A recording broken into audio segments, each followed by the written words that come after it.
Salut à toutes et à tous, c'est Nizakai. Aujourd'hui on va parler d'un lieu situé en France, dans un lieu situé à Montignac en Dordogne, d'une galerie de plus de 250 mètres, avec plus de 600 peintures et plus de 1500 gravures.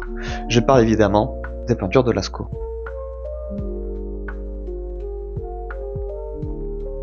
Elles sont parmi les plus célèbres témoignages pariétals au Paléolithique.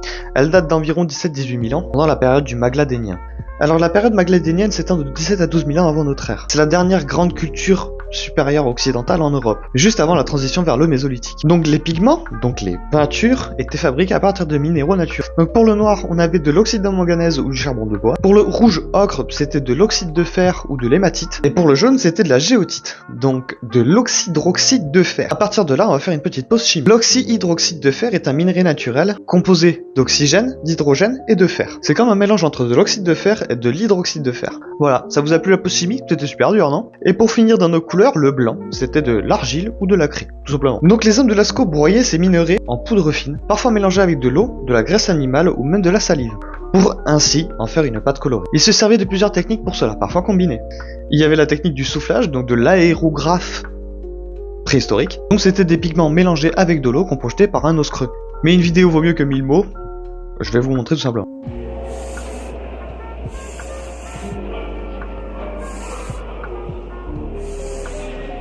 C'était soit un os creux, soit un os de petit mammifère, soit un os d'oiseau, et cela servait à faire les contours d'animaux. Il y avait les pinceaux rudimentaires, donc forcément qui étaient fabriqués à partir de poils d'animaux, ou de brindilles effilées, ou même de mousse. Sinon il y avait directement l'application directe, on y allait directement avec les doigts, c'était plus simple. Pour finir, il y avait aussi la gravure. Donc ils gravaient les contours d'animaux à base d'outils en silex, donc après ou avant avoir peint, on sait pas forcément. Pour s'éclairer dans les grottes, ils utilisaient des lampes à graisse, donc c'était des pierres creuses, tout simplement, remplies avec de la graisse animale.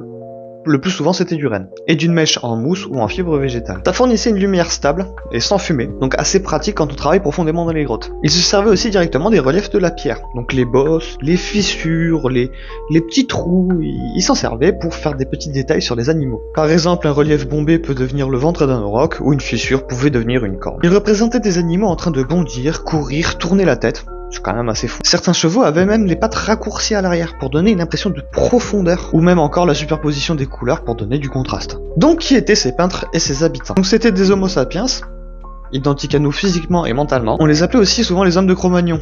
C'est le nom du site qu'on a découvert, où on a découvert leurs ossements. C'était des chasseurs-cueilleurs nomades qui se baladaient au gré des saisons et suivant les troupeaux. Alors ils ne vivaient pas directement dans les grottes de Lascaux. Ils vivaient dans des abris sous roches ou dans des campements en plein air, avec des tentes en bois et en peau. Ils s'alimentaient le plus souvent avec la chasse du renne. Et puis tout servait, la viande, la peau, les os, mais aussi des chevaux, des aurochs, des bisons et des bouquetins. Ils faisaient aussi de la pêche et de la récolte de fruits, de